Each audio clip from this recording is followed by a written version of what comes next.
And more states looking to freeing up resources to address the monkeypox outbreak, while some point a finger at the White House for not acting fast enough. We go one-on-one with a global health expert about the rapid rise in infections and how you can stay safe.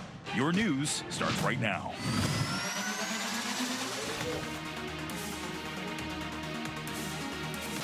More states are declaring states of emergencies in response to the monkeypox outbreak. California, one of the latest. And now the White House says it's announcing new leadership to handle the rise in infections. But is it too little too late?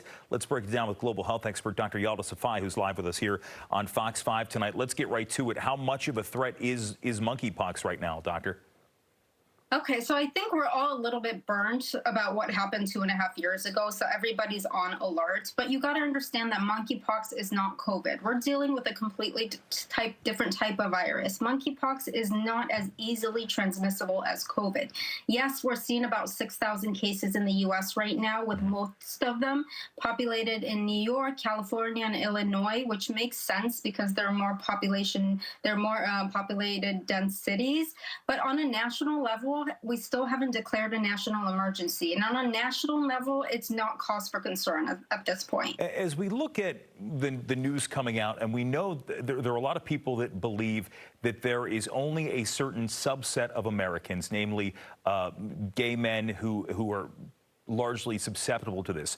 While it is true that there's a large number of gay men who have contracted monkeypox by intimate contact, by close contact, it is not something that is exclusively confined to that community.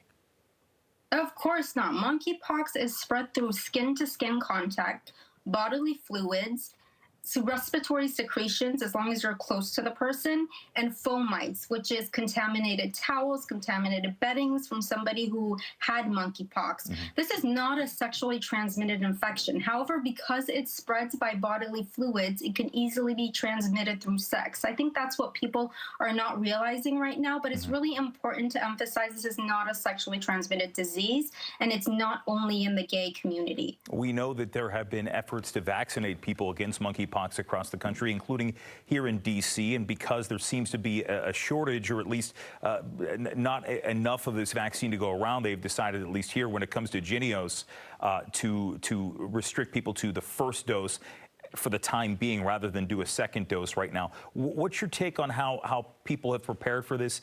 Does it come down to being too little too late, or is this something that will get under control soon enough?